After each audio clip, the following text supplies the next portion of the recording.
हर दिन एक भिखारी दरवाजे के पास आकर भीख मांगता था और घर का मालिक हमेशा घर के बाहर आते ही उसे देखकर फिर जाया करता।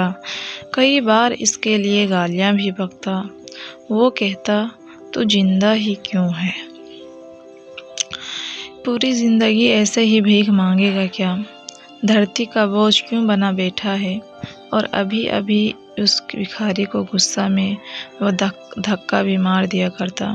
सेठ बहुत परेशान था कि तभी उसके दरवाजे पर वही भिखारी आया। गुस्से में अपना आपा खोते हुए सेठ ने उस भिखारी को पत्थर दे मारा।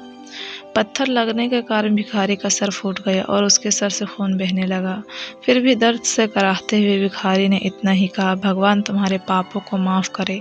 भिखारी वहाँ से चला गया। सेठ सोच में पड़ गए। भिखारी को पत्थर मारा, फिर भी उसने सिर्फ प्रार्थना की। सेठ का गुस्सा शांत हुआ। शेर का मन शांत हुआ भिखारी का रहस्य जानने के लिए। सेठ ने भिखारी का पीछा करना शुरू कर दिया। भिखारी जहाँ जहाँ जाता, सेठ उसके पीछे पीछे जाता।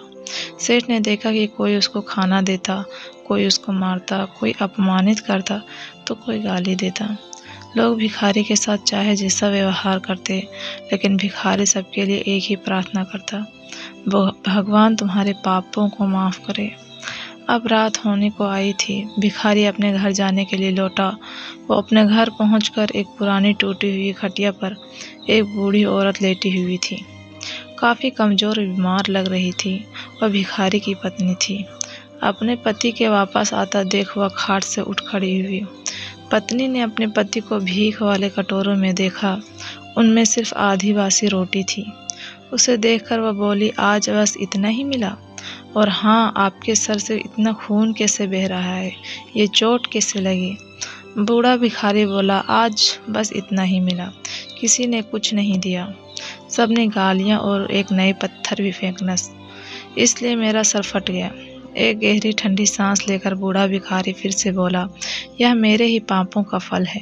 तुम्हें याद है कुछ सालों पहले हम कितने अमीर थे? क्या कुछ नहीं था हमारे पास? हमारे पास हर चीज़ ज़रूरत से ज़्यादा थी, लेकिन हमने कभी दान नहीं किया। और उसने भी बुरा हमने अंधे भिखारी के साथ किया, जो हमारे द्वार पर भीख मांगने आया करता था। बूढ़ी पत्नी के आंखों में आंसू आ गए।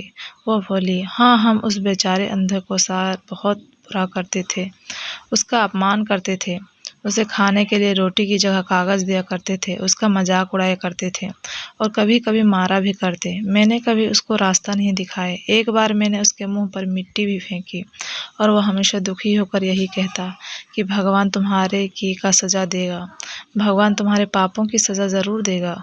उसका श्राप सच हुआ और हम इस दुखी भर जिंदगी में आ गए।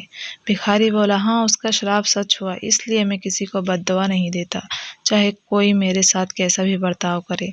मैं हमेशा उसके लिए प्रार्थना करता हूँ। मैं नहीं चाहता कि कोई भी हमारे जैसा ज़िंदगी का अनुभव करे, किसी को भी हमारे जैसे दुखों का सामना करना पड़े।